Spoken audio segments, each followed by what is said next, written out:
ஆன்மீக நண்பர்கள் அனைவருக்கும் அன்பு கலந்த வணக்கங்கள். இன்றைக்கி நாங்கள் ஆன்மீகம் சம்மந்தமான பதிவில் பார்த்தீங்கன்னா, நினைத்த காரியம் தடையின்றி நிறைவேறணும்னு சொன்னால் விநாயகரை எப்படி வழிபாடு செய்யணும்னு சொல்லி தான் நாம் இன்றைக்கி பார்க்க போகிறோம். முழு முதற் கடவுள் மூலப்பொருளானேன் என்று சொல்லி அனைவரும் வணங்குவது விநாயகரே. கணபதியை வணங்கினால் காரிய தடையாவும் நீங்கும். விக்ன விநாயகரை வணங்க வினையாவும் நெருங்காத. அப்படி அனைவராலும் போற்றப்படும் விக்ன விநாயகரை மனதார வழிபட்டாலே பல நன்மைகள் வந்து சேரும்னே சொல்லலாம். நாம மேற்கொள்ளும் காரியங்களில் வெற்றியை பெறவும் தடைகள் நீங்கவும் விநாயக பெருமான வழிபடுவது வழக்கம். ஒரு காரியத்தை தொடங்குறதுக்கு முன் பார்த்தீங்கன்னா விநாயகரை மனதார வணங்கி ஆரம்பித்தால் அது வெற்றிகரமாக முடியும் என்பது நம்பிக்கை.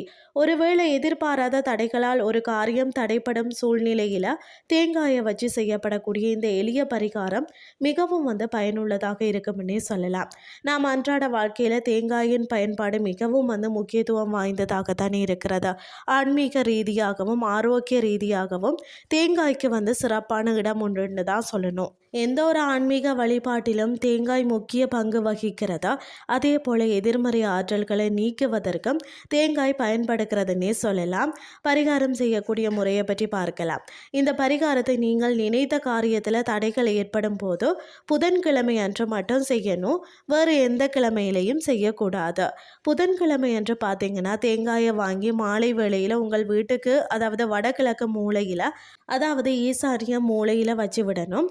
அன்று இரவு முழுவதும் அந்த தேங்காய் அந்த இடத்திலேயே இருக்கணும். மறுநாள், அதாவது வியாழக்கிழமை அன்று காலையில் எழுந்து குளிச்சுட்டு வீட்டு பூஜை அறையில் விளக்கேற்றி விநாயகரை வழிபாடு செய்யணும். பிறகு பார்த்தீங்கன்னா அந்த தேங்காயை எடுத்துக்கொண்டு அருகில் இருக்கக்கூடிய விநாயகர் ஆலயத்திற்கு செல்லணும்.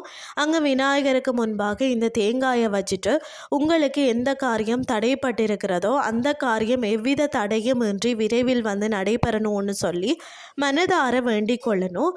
அதற்கு பிறகு விநாயகர் பெருமான 3 முறை சுற்றி வந்து அந்த தேங்காயை எடுத்து சிதறு தேங்காயாக விநாயகர் பெருமானுக்கு உடைத்து விடணும். இந்த பரிகாரத்தை செய்தீங்கன்னு சொன்னால் நீங்கள் செய்யக்கூடிய காரியத்தில் இருக்கக்கூடிய தடைகள் அனைத்தும் தேங்காய் சிதறுவது போல சிதறி படிப்படியாக விலகும்னே சொல்லலாம். இன்றைய ஆன்மீகம் சார்ந்த பதிவு உங்களுக்கும் இன்றைக்கு பயனுள்ளபடி அமைஞ்சிருக்கும்னு சொல்லி நானும் நம்புகிறேன்.